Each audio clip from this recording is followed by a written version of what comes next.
Voting engineering হয়েছে এবার তিনটা। এক নম্বর জিনিস হচ্ছে ভোট কেন্দ্রের পরে আগের দিন রাতে সই নিয়ে রাখছে যেগুলো, সেগুলো সব কার্বন কপি, মানে কোনো পেনের সই না।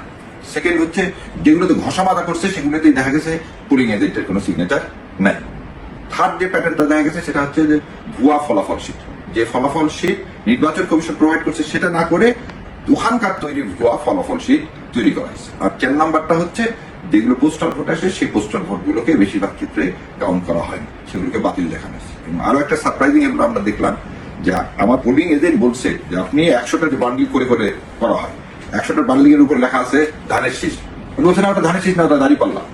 তারপরে বলবো না না ঠিক সব ঠিক আছে, গোনা যাবে না। তারপর প্রেশারের ট্রিপে যখন পরে ওটা খুলে দেখা গেছে যে ওটা আসলেই দাঁড়িপাল্লা।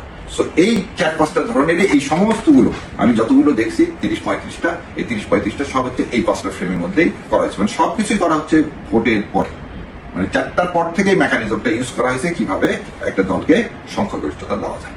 সো এখানে ভোট আমাদের এখানে ওই জ্ঞানে যে জাল ভোট করছে বা ব্যালট বক্সে চিন্তা হয়েছে, আমার কাছে কিন্তু এরকম করে কিছু সবকিছু হচ্ছে গণনা করে, যা যা এভিডেন্স সবকিছু হচ্ছে গণনার সময়। এবং এই গণনার সময় আপনি হচ্ছে এই রিডিংটা করলেন। এই ফলাফল শীট দেখেন, এখানে নিচে কি লেখা আছে, পোলিং এজেন্টের নাম দেওয়া আছে, যে এখানে কোনো ইলেকশন কমিশনের সিম্বল নেই। এবারে আর একটা দেখেন, এইটা দেখেন নিচে ওই জিনিসটা নেই। তো একটা ফলাফল শীট 2 রকম হতে পারে না। এটা ছিল প্রথম দিন। দ্বিতীয় জিনিসটা যেটা দেখানো হচ্ছে সেটা হচ্ছে পেন্সিল দিয়ে লেখা আছে। আর দেখ এখানে লেখা আছে বৈধ ভোট, মোট বৈধ ভোটের ওখানে সব জিরো,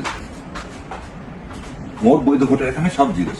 তারপরে আপনি পাবেন হচ্ছে যে একাধিক জায়গায় পেন্সিল দিয়ে লেখা, কি দিয়ে লেখা, পেন্সিল দিয়ে লেখা। তারপরে পাবেন আপনি হচ্ছে যে এই দেখেন এখানে লেখা থাকার কথা সেন্টার নাম্বার, এটা কোন সেন্টারে, সে সেন্টারের নামই লেখা নেই।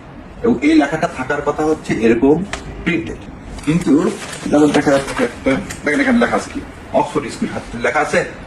আচ্ছা, এইগুলো দেখার পরে এই মাননীয় আদালত সন্তুষ্ট হলেন, অনারেবল হাইকোর্ট ডিভিশন এগুলো সবগুলো অ্যাডমিট করে নোটিশ ইস্যু করলেন, সাথে সাথে ডাইরেকশন দিলেন যে যতগুলো ব্যালট পেপার রেজাল্ট শিট যা আছে সেগুলো সব কোর্টের কাস্টডিতে নিয়ে নেবেন, আলাদা করে রেখে দেবেন। এবং পরবর্তী ডেট ধার্য করছেন হচ্ছে 3 তারিখে এবং 10 তারিখে। আজকে আমরা করছি হচ্ছে ঢাকা 6, ঢাকা 7 এবং গাইবান্ধা 4। তো এইখানে ব্যবধানগুলো এই 3টাতে কিন্তু ভোটের ব্যবধান 5,000-এর মধ্যে, একটাতে আছে হচ্ছে 3,000-এর মতো, একটাতে 4,500, একটা 5,000।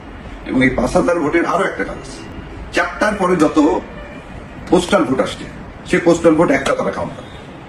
পোস্টাল ভোট বলা ছিল ওই দিন রাতে রাত 12টার সময় আসার মধ্যে। পোস্টাল ভোট মানে পোস্ট হয়েছে, তাহলে সেটা আসতে, সেটা তো আর কারো হাতে না, তাহলে আপনি পোস্টাল ভোট গুলোকে আপনি কাউন্টই করলেন না। এবং এরকম পোস্টাল ভোট 6-7 হাজার পোস্টাল ভোট আছে যেগুলোকে বাতিল দেখানো হয়েছে। তো সেই কারণে আমরা এটা দিয়েছি এবং আমাদের নেক্সট আমাদের অ্যাপ্লিকেশনটাই হবে এই ভোট গুলো সব রিকাউন্ট করা।